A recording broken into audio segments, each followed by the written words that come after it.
Hafsteinn, þá var það úrslitakeppnin enn á ný. Hvernig leggst það í Grindvíkinga?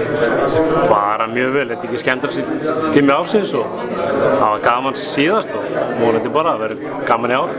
Það var heldur betur gaman þá síðast að fara í, yfir áttaleikurinn var kannski ekkert sérstakur en ég meina þið sópuðu öllum spámanlaðan undir borð.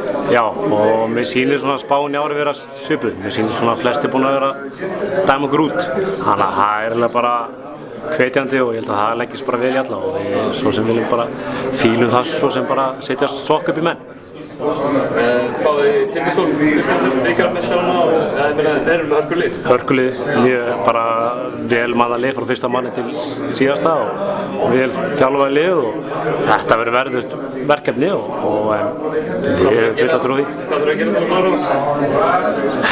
Eins og ég segi nú bara alltaf, bara hafa gaman að þessu og mæta með bara svona vissa hörku og bara vörð til að vinna og bara mæta þeirra svona intensity, best að segja. Þeir spila hörku og ef við gerum það líka þá er bara allir vegið færir.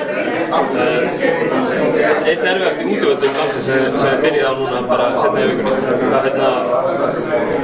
Spenntur, ekkert annað. Þetta er hörkuhús og allir öskrandi og gjammandi og menn fyrir ofan mann að láta mann heyra það og þetta er bara fjör, þetta er partur af þessu og bara, maður er bara, hvað ég segja, maður er spenntur. Þú varst í liðinu 2012 sem lítið strákur. Er það að vanta byggar í Keflavík? Nei, í Grindavík? Já, er þetta ekki sem allir eltast við? Og það er langt síðan að koma byggarlið sem við Grindavík, já, ég var í hópnum 2012 í Íslandsmeistar, svo verður Íslandsmeistar ára eftir og svo byggarmeistaraldi 2014.